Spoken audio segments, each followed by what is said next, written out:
If Nordics can top a regional, I think anything in the road category can probably perform, and that means you, Liebermancer. Don't beg the 30% of you guys have not smashed the living crap out of that subscribe button. Smash it so we can climb up the 100K ladder. Carta Magica, the Ottawa regional, has come and gone here, and we have your top 8 breakdown for this, which paints a pretty interesting story for this format. The most dominant deck for this event was none other than Flanders. I'll clap for that. I'm actually extremely excited to see that the Birds of Prey are still doing excellent out here, and they're still performing up to the rest of our standards here. Now, the rest of this event is pretty interesting. We had branded Shadalls, which means basically window shenanigans. You gotta love the fact that even in the year 2022, wind is still being a problem out here. We also had Sword Soul, which we're pretty accustomed to seeing Sword Soul being that more common place deck at this point in time. We also had one Eldritch Pile, which, okay, let's be honest here, Eldritch branded continuing to just kind of show up, do its thing. I've talked about this multiple times, and people seem to just be like dumbfounded, like, why would I play a branded package in my my set 5 deck? Why would you not? Alright, like, ending on Mirror Jade, plus, like, Skill Drain backing it up, for, like, the oh shit button, is, like, really good. And people seem to don't understand, or not get that. We also had a Phantom Knight deck out here, and I think that's 3 tops for Phantom Knights, post-Verti Anaconda, maybe 4 at this point, that have just kind of shown up and been like, oh yeah, by the way, guys, this deck is doing well. And then we actually had a secret spice list that they didn't want to share here, which is fine. Sometimes keeping information to yourself is acceptable. But outside of that, oh, we also had Nordic top 8 this regional. Oh, what in the world's going on with that?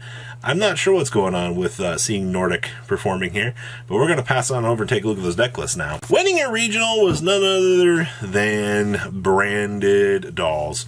Shout out to Winda, still being a troublesome little card in the year 2022. Truthfully, in terms of developments for this, I don't think there's anything too crazy that really sticks out too much in this deck. If you'll notice, like, most of your branded decks at this point in time that are incorporating in, like, the Fright Fur package start to look very, very the same. The only, like, real questions is, do I want to play McCourier? Do I want to play the Allure of Darkness to kind of speed up, turbo out this? And the answer is you can. It's just going to come down to, like, your toolboxing preference at that point in time. And while I do think that the Allure stuff can speed up the process, it's not something that I kind of want to mess around with. But outside of that, this is what you're looking at for first place. Just thank you, Winda, for being an amazing card. I appreciate you. Next up was second place here, Sword Soul Tenyi. Now, we are playing double Heavenly Dragon Cycle. I've actually heard a few people talking about they're not real big fans of Heavenly Dragon Cycle right now, but the rest of the community is like, well, as a 2 of, it's fine. I can understand the big discrepancies with this, and I've also heard a few people talking about they don't want to play Synthana right now, which you do see here, because a lot of people are like, well, they'll just check the graveyard, before they attack over the monk, so that the Synthana won't have its little interaction point to do what it wants to do. So that's one really big thing here to consider, is those 2 cards just kind of feel a little bit more lackluster in terms of things, but they have been showing massive success, as you see here, for a deck like this. So that's definitely one big thing to consider. Just because it's not working for a group of people doesn't mean it's not working for everybody. So a good case in point for that. But I am glad to see that Sword Soul Tenyi still performing out here. Next up is our first Flanders list. Double Mega Ryza. So we're actually playing 1 M-Pen 2 Mega Ryza for this list, which means that we're not playing no Apex Avian. Huh. I wonder if this duel is just considered Apex Avian to just not be, like, a good resource, particularly for this deck, which, I guess, to be fair, I could understand that, considering it's not, like, the best craziness in the world here. Outside of that, we're also main decking Change of Heart. I think a lot of the general consensus from the Flunder community I've seen so far is Change of Heart is good in the deck. No Dark Roll or no Morse present in the main or the side deck.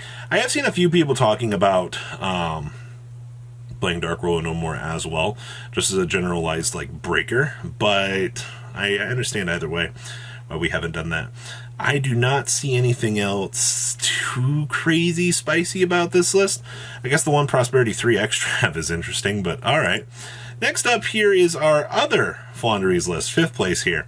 So we're playing double Mega Rise. Cool. I see that we've just yeeted poor Apex Avion on out of the water here. This build is playing 1 Mystic Mine in the main, 1 in the side deck, which does prove to me that we've seen this a few times already here. Mystic Mine gives this deck a nice little grind against the rest of the format, and that's basically what you want to see. Alright, especially considering like how fast and out of control you can lose some of these games. That's going to be very, very crucial here. I also see a triple Book of Moon, which is fine. No Dark Rule No Mores for this list. I guess they just don't like Dark Rule No More up here. That's a new emerging trend at this point in time that they might not have caught on to here. But outside of that, Triple Dimension Shifter, that's such a staple at this point. I do like the 1DD Crow in here. Alright, that's your other Flaunderies list. Pretty standard. Next up is our branded Brave, shenanigans. So we have the access to the Water Enchantress package, which I actually had not seen previous Eldritch variants trying to put that back in. I do like that. We are playing Prosperity over Extrav in this deck, which I mean is fine. Once again, you have that Brave package built into this, so you're going to be doing a lot more with that. We're also playing the Dear Servant in here, so we get access to the Dogmatica Fleur-de-Lis package. Only 1 punishment's fine. If that gets, your extra deck gets turned off, you're not going to be in a totally shit position. So this is not too bad of a list. I actually really like this. 2 Higuero's fine. 1 Imperm, I guess, feels a little bit out of place, considering there's no crossout designators in here.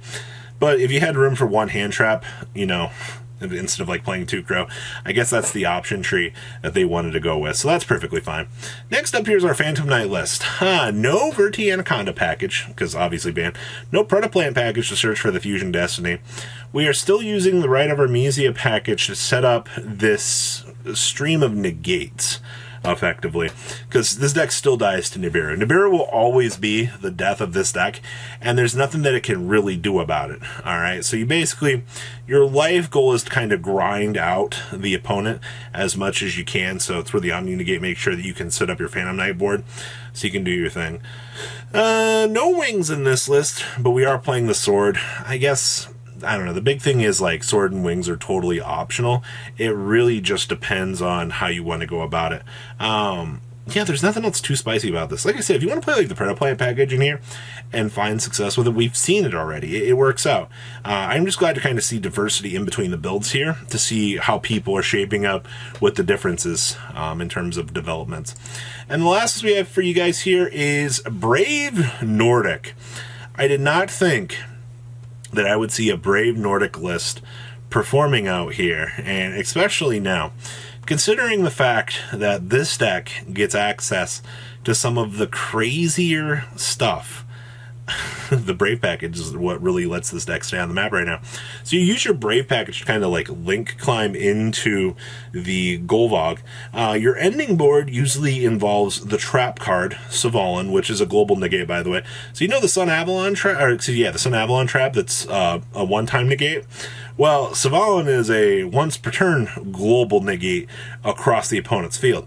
And that is such a ridiculous mechanic that this deck can pull and have access to, that most players are just going to look at this and go, holy crap, like that's good. And like I said, for this to be able to come in at 8th place here, squeaking in barely into top cut here, and showing rogue players, hey, you know what? We can still perform out here. That's what you want to see from events like this, because this is the kind of Yu-Gi-Oh! That makes or breaks a rogue spirit's heart. And like I said, I think that this is the first time Nordics have ever topped an event in their life. I actually think it is.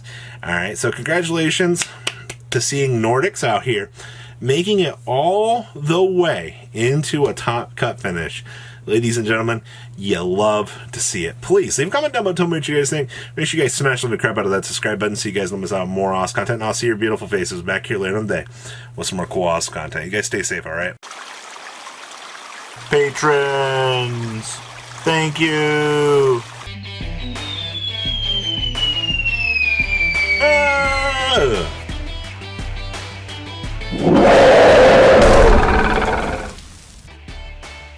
Thank you so much for watching. Check out these other videos.